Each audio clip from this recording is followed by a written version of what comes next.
The following episode contains adult content and violence. Listener discretion is advised. Legacy, a Star Wars audio drama, created and produced by Crystal Storm. Episode 4. Chapter 9, An Unintended Promotion. I could give a damn what the Empire and the Republic do to each other, but the destruction of an entire planet for no purpose other than rage is unacceptable. I agree. Xerrin and her Padawan have gone to try and stop him. I was standing in front of the holo terminal on my interceptor. Elijah's form was in the center. Quinn stood behind me. Darth Angral had lost his mind. After losing his son to Xerrin's lightsaber, he was on a quest to end the treaty and blow up an entire Republic planet. Aside from him destroying the planet, the last thing I wanted was an end to the treaty. I needed to use this time to build up my forces while the Empire and the Republic continued taking shots at each other. Darth Angral had tried to have me killed, so he was already on my radar. Now he'd become more than just a nuisance, but a liability. Worse, a threat to my sister. I've got the coordinates. I'll take care of it. May the Force be with you. Good hunting, Elijah. Any objections with my killing your old master? Correction, my lord. He was not my master. He was a man I owed a debt to. I asked you a question. No disrespect intended, my lord. I thought I answered it. More clearly, my loyalty is to you. I felt a tightening in my chest. Any reminder of my emotion for him only heightened my anger. I smirked and headed towards the cockpit. We now put that to the test. Xerrin's arrival on board Angral's ship made it easy for me to sneak on. As I maneuvered the corridors, I heard footsteps and hid myself and Quinn inside the Force. Xerrin and her Padawan strode past us and right for the bridge where Angral waited. When she was gone, I uncloaked and looked at Quinn. Secure the engine room. If you fail me or betray me again, I will kill you. Never again will I give you cause to doubt me. For once, I hated my sensitivity. I could feel his emotion for me, the sincerity of it. I no longer trusted it, though. I'd not once sensed his deception. You will never again get the chance. Now go. I recloaked myself in the Force and headed for the bridge. The first thing I saw was Kira, Xerrin's Padawan, on the floor. My heart jerked in my chest, my fear rising as I frantically searched for my sister and Angral. I found them in front of the viewport just as Angral struck the lightsaber from Xerrin's grasp, then used the Force to knock her into a wall. When she hit the ground, she didn't get back up. Never had my fury been so fierce. I used the Force and leaped across the room, landing in front of my sister, catching Angral's blade under my own before he could complete the strike that would have killed her. Genuine surprise registered on Angral's face, and I quickly backhanded him, the strength of my strike splitting open the skin on his cheek. He stumbled backwards, a sound of fury ripping out of him. I surged forward, and just as I was about to run him through, he brought up his lightsaber. I was pleased our fight wouldn't end so quickly. It was during battle that I most enjoyed being a Sith. As our lightsabers hissed and struck, I remembered our first spar 4 years ago, and those 6 days I spent at the academy on Koreman as Angral played a deadly game with my life, just to see if I was worthy. I added another log to the flames of my anger when I recalled the pain of Quinn's betrayal, Angral's orders.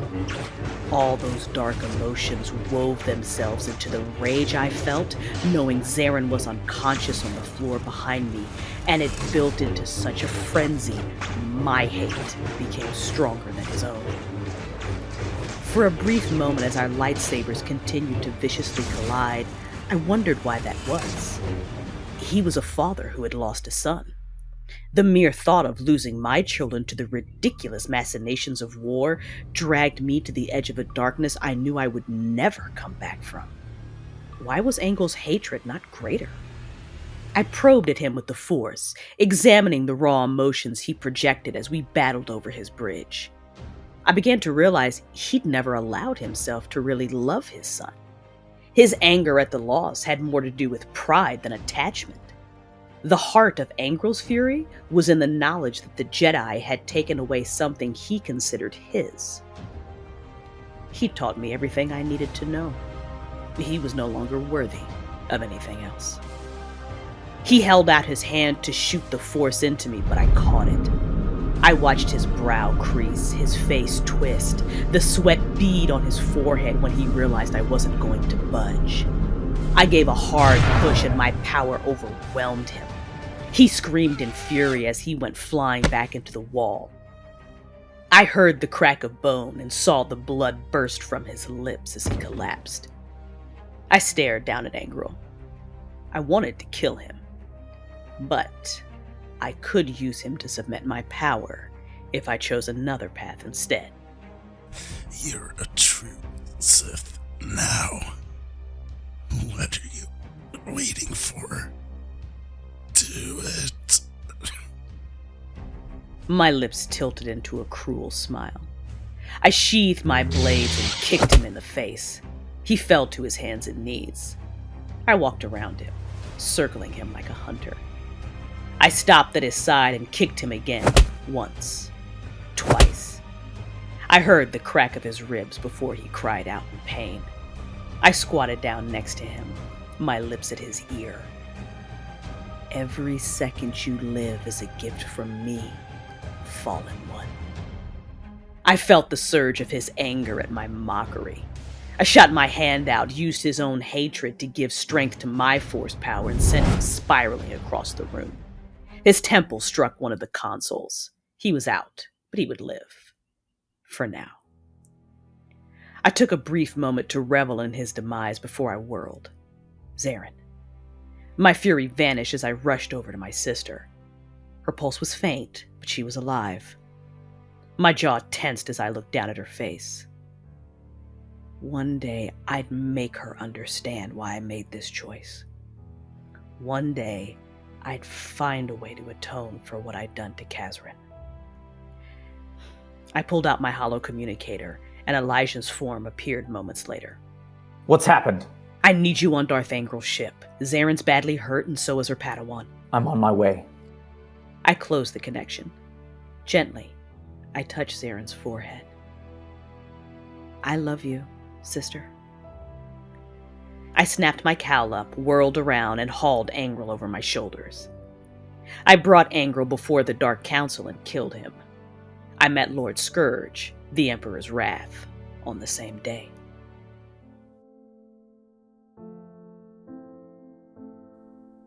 Chapter 10. Cementing a Lie. 2 years later. The Cold War drained on me much more than the actual war had. War was a terrible thing. There was no mistaking that. But we had fought a worthy cause. And though apart, my family was still together. Perhaps I was wrong to think that. Every time I recalled Laresa's words the day she'd left, I realized that I'd begun losing them, losing her, long before that terrible day. My heart still constricted every time I thought of the last moment I'd seen her. To say I'd handled it badly was an understatement. I knew better than to dwell on what-ifs, but I couldn't help but wonder, if I'd embraced my sister instead of striking her, perhaps she'd still be here. Instead, it had been 5 years since I'd seen her. I still saw Reed on occasion, though our relationship was strained at best. The last time Reed and I had said more than 2 words to each other had been the day Laresa had left. You gotta let her go, Xerrin. Reed, if you know where she's gone, you must tell me. Xerrin... She's a danger to herself. She's the most self-aware out of all of us. She knows what she's doing. She's been tainted by the dark side. You knew she killed Xerrin. Reed, why wouldn't you tell me? Because you would have turned your back on her and she needed you. I was going to help her. You were going to turn her over to the Jedi Council. To help her! That isn't the same thing, and you know it. They can't help her. Who can? She'll be back. Will she? That was my fear, that Laresa wouldn't come back. Or worse, that the dark side had claimed her. Both those fears were realized on the most unlikely of missions. I was sent to Quesh to find the apprentice of Master Braga. When I'd tracked him down, the situation was dire. Sajar was a Sith turned to the light side. During a recent battle, he'd fallen back on his Sith ways and killed several unarmed prisoners. That was why he'd gone off the grid, but the Imperials that originally attacked recognized him and escaped. But not before they warned him the Emperor's wrath was coming. Sajar didn't know who the Emperor's wrath was, only that the few who had seen him had been killed. I had no intention of dying, or allowing Sajar to be killed. I gave orders to the base sergeant to get the ray shield back online. I led the small squad of troopers to the front of the complex. Minutes later, the Imperials came. Skirmishes such as these had become a common occurrence over the course of the Cold War. Peace was a tenuous thread we all desperately tried to hold on to. The troopers, most of them veterans of the war, did admirably, and we were able to hold off the Imperial attack long enough for the ray shields to return. The Imperials wouldn't be able to get past it. I was conferring with the sergeant when a trooper informed us of movement outside the shield. I will never forget how I felt, standing on the other side of the barrier, watching the black and red robed figure walking up. Never forget how my heart had stopped when that hooded figure had raised its head to reveal my own sister. At first, I hadn't recognized Laresa. All I'd seen was a cybernetic eye and the faint trace of the dark side and the tinge of the Darth's skin. Then she'd spoken, and I felt like I'd been punched in the gut. Hello, Xerrin. Laresa? I am Darth Virez, and the Emperor's wrath now. And you have something he wants. Shock struck me briefly, speechless. Darth Virez. I knew that name. Nausea rolled through me. I knew that name because Darth Virez had cemented a reputation among the Jedi for being a merciless killer. We'd lost many small battles and fellow Jedi in this Cold War to her. My own sister. My little sister. That careless, happy, loyal child I'd so loved. More than Xerrin. More than any of them. Even after she told me what she'd done, I hoped, meditated, tried to use the Force to reach out to her every day. I convinced myself that she simply needed time, that any day she'd come back and let the Jedi help her. It had been a fool's dream. Laresa had gone to the dark side, not just a Sith, the Emperor's wrath. Anger, hurt, it all flooded me so hotly. I forced myself to remember my teachings and vehemently squashed my raging emotions. You won't get in here. And tell your Emperor whatever his plan, he will not succeed. Laresa had smiled, a cold and calculating expression that made me physically ill. I will pass the message until we meet again.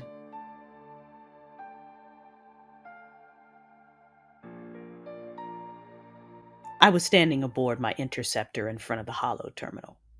I had my own flagship, but General Pierce and my apprentice Jace stayed aboard it with those who served under my command. I preferred the privacy and comfort of my smaller ship. Quinn and Vet, a Twi'lek that I'd rescued from a cage inside the Sith Academy years ago, and someone I trusted nearly as much as my own family, stood behind me. I'd just left Quesh's atmosphere. Elijah's image was on the holo. Did the lead on the next of the Emperor's children prove useful? Very. I'm on my way to Voss. If you can't free them of the Emperor's control, kill them. Every severed connection makes him a little weaker. Soon he'll be forced to seek power elsewhere, and he only knows one way. I will find them. How's Reed? Darmus Pollen betrayed her. A foolish move on his part. Indeed. Does she need... Not yet.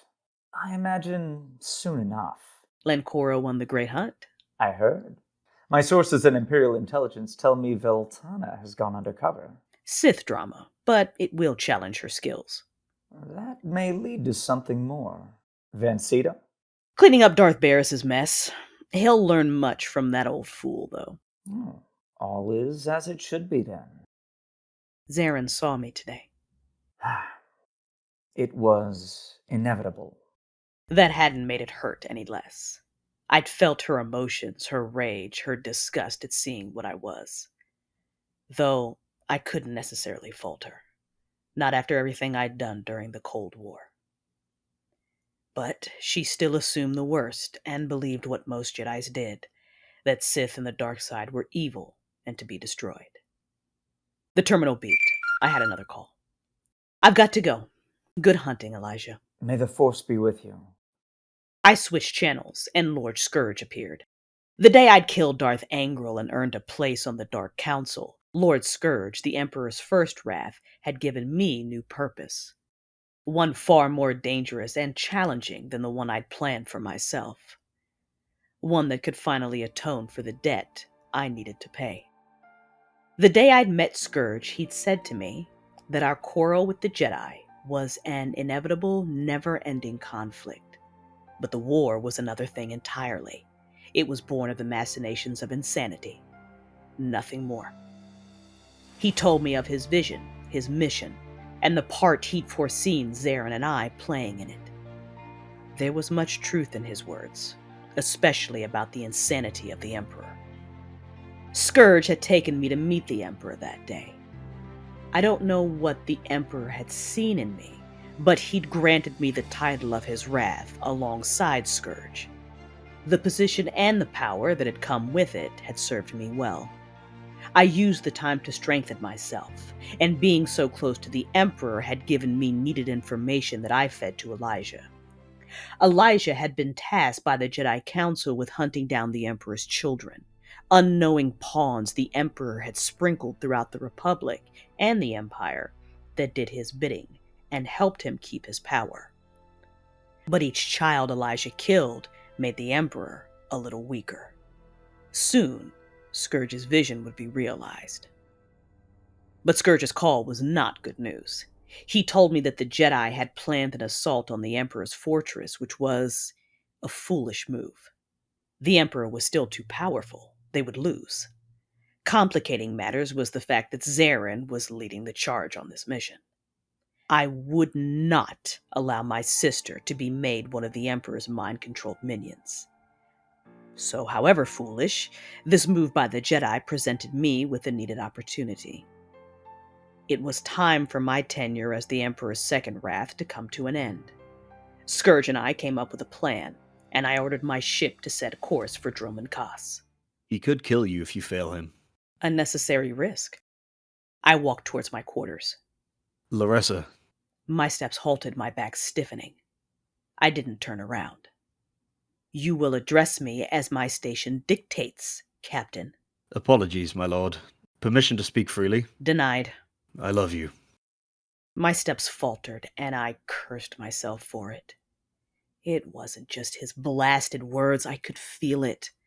I usually could. It was my own quiet torment, but it suddenly rolled off him. He was worried about me. Fearful the Emperor would kill me for letting a Jedi escape. I set my jaw. Inform me the moment we arrive. Yes, my lord. I closed the door, pressed my back against it, and sighed deeply. I didn't share his concerns, though. Quinn was right. The Emperor might kill me. At the very least, I was setting myself up for a great deal of pain. It didn't matter, though. I would have gladly died for Xerrin. Elijah and Reed would take care of the children if things didn't go as planned. And if that were to happen, my only regret would be that my sister might never know the truth of who I was. I stood next to Scourge in the throne room of the Emperor's secret fortress that sat high above Dromund Kaas. We merely waited alongside the maniac as Xerrin and 3 other Jedi Masters fought their way into the Emperor's throne room and challenged him. It wasn't even a fight. That's how quickly he struck them down. In those moments, the dark side had been a welcome ally because my rage watching the Emperor overpower my sister was so powerful, it took every ounce of control I had not to jump into a senseless battle that would have only gotten me killed. How ironic. My thought process in those moments as I recalled why Xerrin died. At any rate, the Emperor could not sense the cause of my rage, only that I had it. He assumed it was directed towards the Jedi. I had no interest in correcting him. Not yet.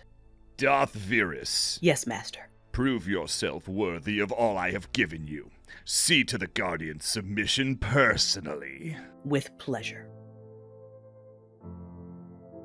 When Xerrin came to, I had her strapped to a table. Across from her was a member of her crew, a doctor. When I'd boarded her ship and rounded up her crew, he had expressed the most emotion at her whereabouts. It made me suspect there was something between them, which amused me faintly. Had my sister broken her obedience to the Jedi Code for love? If she had, unfortunately, I would be able to use it. I stood next to the doctor, stroking his hair menacingly. Xerrin focused on me the moment she woke. I could feel her Miraluka gaze boring into me. I could also feel the pain of betrayal radiating off of her. Her anger, too. Heightened now, more so than what I'd felt the day we'd met on Quesh. She did feel something for this doctor. Perfect. Release me and surrender. I said nothing. Instead, I took a step away from Doc, giving myself enough room to allow the back of my fist to crack viciously across his cheek. I regretted having to hurt him, more so that I had to let Xerrin believe I would purposely hurt her as I was doing so now. Your quarrel is with me. Let him go, Darth Virez. You care about this man. Master Jedi, tisk tisk. I walked next to my sister, but kept my gaze on the doctor.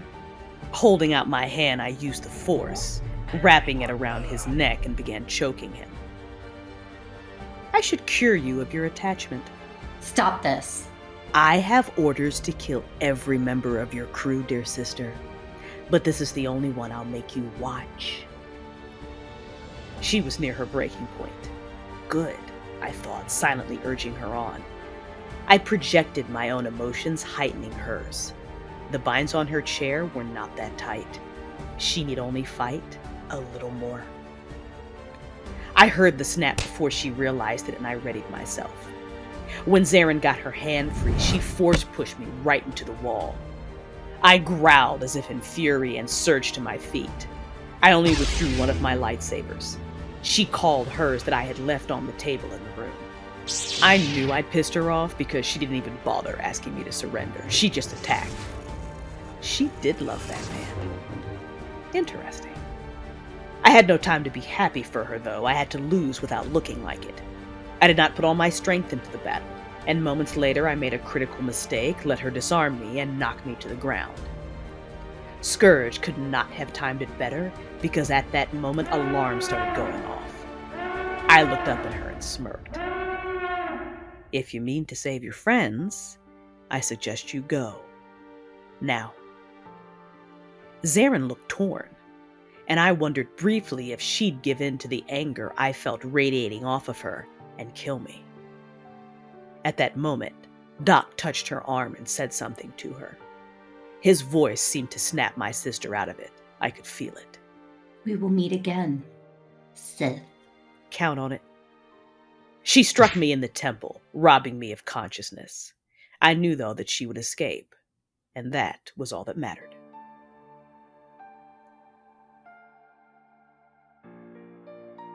I was in the Emperor's throne room on one knee before him. Lord Scourge stood behind me, watching. The Jedi escaped? One of them, yes. Then you have failed. I said nothing. He was suddenly in front of me, his hand around my throat. Lightning erupted from underneath his palm, arcing and slicing and burning into my skin. I screamed in pain. There was no alternative. Lord Scourge intervened on my behalf, saving my life. He convinced the Emperor I could still be useful, at least to Lord Scourge, and in tracking and killing the Jedi to make up for my mistake. In the hangar bay, Scourge reminded me that when the time came, I would only have one chance, and that I would need Xerrin's help. I nodded and immediately winced. A bandage was now wrapped around my throat. It would leave a horrible line of scars, and so much damage had been done to the nerve endings that a daily dose of Colto would help minimize the constant pain. It was that moment, I think, that was the beginning of the end.